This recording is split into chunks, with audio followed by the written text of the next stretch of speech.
Pessoal, hoje eu vou conversar com o Bruno Marques, professor, advogado, militante na área de direito de família, é um cara que busca diuturnamente a consagração do direito das minorias e a entrevista ficou muito legal, espero que vocês gostem. Se gostou, curte aí e se inscreva para o nosso canal. Grande abraço!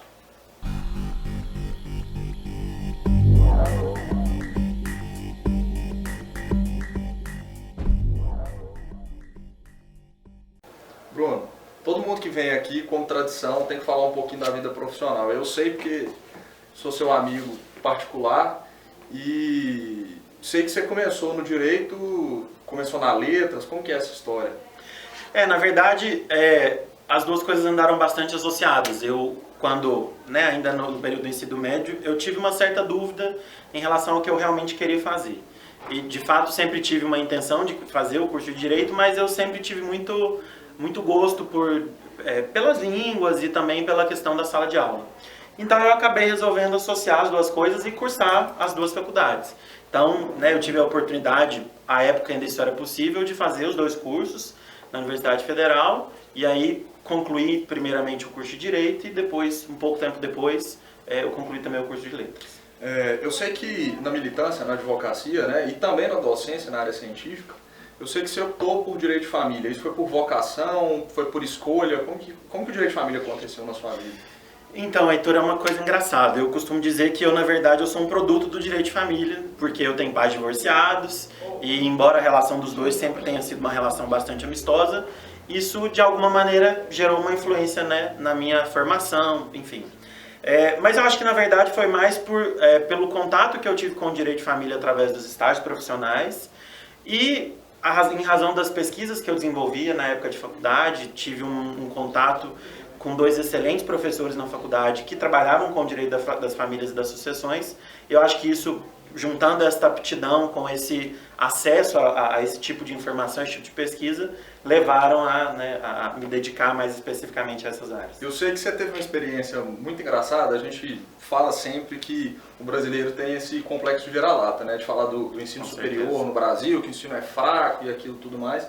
E eu sei que você teve duas experiências que são muito antagônicas, Você teve uma experiência em Cuba ao longo da graduação e depois você foi para a Universidade de Valência, Como é que são esses dois extremos? De fato, foram dois extremos. A oportunidade de ir para a Universidade de Santo Espíritos, em Cuba, aconteceu por um intercâmbio da época da graduação. A UFO disponibiliza, a Universidade Pública ela tem um pouco mais essa possibilidade dos convênios internacionais. E aí, quando tivemos a primeira possibilidade de convênio internacional, eu sempre tive interesse em conhecer outros países, a cultura geral e jurídica, e apareceu essa oportunidade. Mas foi uma situação um pouco complicada, porque é um país com muitas limitações, e até mesmo em relação à questão jurídica, porque em se tratando de um país que tem um sistema socialista, a forma de estruturação do sistema jurídico é bastante diferente. Então foi impactante, foi complicado de aprender, mas enfim, não deixou de ser uma experiência válida. Depois da graduação eu fui fazer uma pós-graduação fora, na Espanha, na Universidade de Valência, que foi uma realidade completamente diferente e muito enriquecedora. Não só por estar na Europa, por estar na Espanha, uma cultura interessantíssima e que de alguma forma tem uma relação direta, influenciou bastante a nossa cultura também, e também pelo fato de que, o direito ele é uma ciência histórica, ele é construído ao longo do tempo. E as nossas maiores referências de construção do nosso sistema jurídico são os países da Europa. Então eu tive contato não só com o sistema jurídico espanhol, mas contato com o sistema europeu como um todo, e eu acho que isso foi muito interessante para conhecimento do sistema europeu, até a questão da União Europeia, que é extremamente complexa, mas também para entender por que o nosso sistema jurídico é dessa forma, Espanha, Portugal, França, Alemanha são os países que diretamente influenciaram na formação do nosso sistema jurídico. Então isso foi muito enriquecedor e eu efetivamente recomendo a todos os alunos que tiverem essa oportunidade, seja na graduação ou na pós-graduação, de buscarem esses intercâmbios internacionais, porque são experiências culturais, sociais e jurídicas valiosíssimas. Em termos qualitativos mesmo, quando você olha para a realidade do ensino superior no Brasil, você tem a experiência de trabalhar em duas instituições privadas de ensino. Quando você olha e faz uma análise criteriosa em termos qualitativos, o que você me fala da educação do ensino superior no Brasil comparada com Cuba, comparada com a Espanha? Qual que você vê que são essas grandes distinções, coisas que a gente acaba sendo um pouco melhor? A grande distinção que eu percebi entre o ensino superior brasileiro e são coisas em que Espanha e Cuba são bastante coincidentes, é a questão da disponibilidade do professor. Nesses dois países, Cuba e Espanha, o professor ele é dedicado exclusivamente à docência, ele é bem remunerado por isso, embora na realidade cubana, né? Não vou entrar nesse mérito, mas a realidade de salários, de remunerações é diferente, mas ainda assim dentro daquela realidade é uma boa remuneração. Então os professores eles se dedicam exclusivamente à docência, eles estão disponíveis para desenvolvimento de pesquisa, para atendimento de aluno, para orientação, e eu acho que isso aqui na nossa realidade privada ainda não é assim. As universidades públicas um pouco mais, mas na realidade privada não. Então o professor ele não tem, né, tanta disponibilidade, tanto aparato das instituições para desenvolver trabalhos científicos, para participar de congressos, para orientar alunos. Isso acontece, mas em grande medida pelo próprio esforço do professor e não necessariamente pelas faculdades. Mas, e aí na contramão, eu acho que o perfil da pesquisa brasileira tem andado muito bem. A evolução do nosso sistema, as constantes pesquisas que têm aparecido e contrastado com essa tentativa de melhorar o sistema, as formas de se interpretar as nossas normas, eu acho que isso tem evoluído bastante em relação, por exemplo, a Cuba, que tem um regime bastante engessado, e a Espanha, que talvez não tenha tanto essa possibilidade por participar da União Europeia, né? Como eles estão, bem ou mal, vinculados a uma instituição muito maior, então a pesquisa ela não pode ser desenvolvida de uma forma tão avançada como é no Brasil.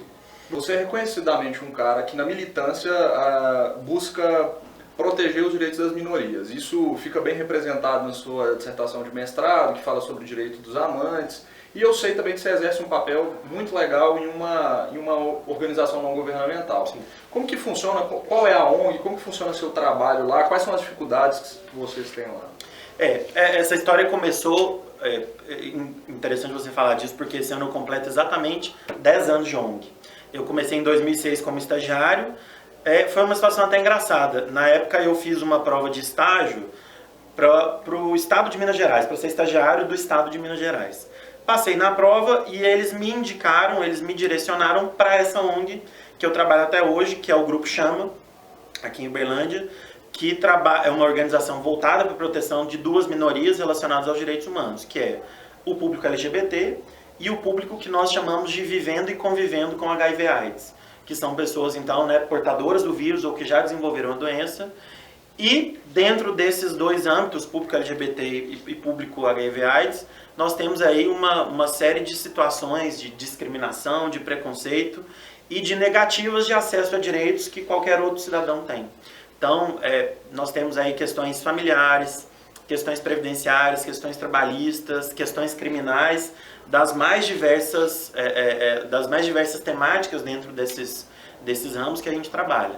A ideia é sempre essa, trabalhar não apenas na questão jurídica, tentando resolver os problemas dos clientes que aparecem, mas também através, e eu já participei bastante disso, de capacitações, de minicursos, de palestras em que a gente tenta levar para a comunidade o acesso à informação, porque o combate a preconceito e a discriminação necessariamente passa pela educação e pela informação. Então a ideia é sempre desenvolver trabalhos, palestras, minicursos, cursos de extensão que levem à população informação a respeito dos direitos da comunidade LGBT e também das pessoas que vivem e convivem com HIV, na tentativa de efetivamente implementar os direitos humanos dessas pessoas. E isso é importante porque a gente vive um momento de mudanças, né? Com certeza. De forma inequívoca, quando a gente olha para o cenário brasileiro, para o cenário jurídico, a gente percebe que a gente está caminhando. Uhum.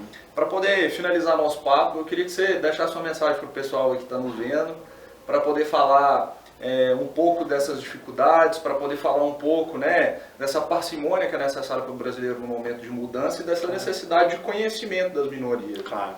Primeiramente, eu queria agradecer o convite, é um prazer. Como o Heitor disse, foi meu aluno, é de fato um prazer muito grande perceber o quanto ele cresceu e que referência de profissional ele se tornou.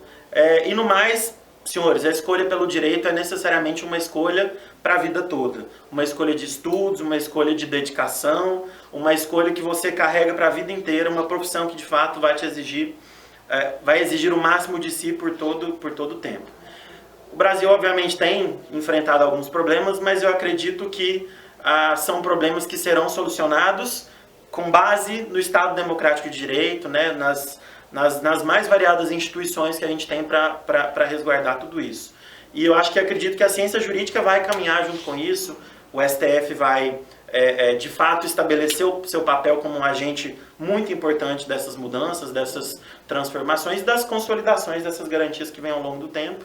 Então, se escolherem o direito e quem já está no direito, estudem, trabalhem bastante com afinco, porque é certamente uma carreira muito, muito interessante, muito feliz e que só tende a melhorar cada vez mais. Obrigado, pessoal. Até a próxima.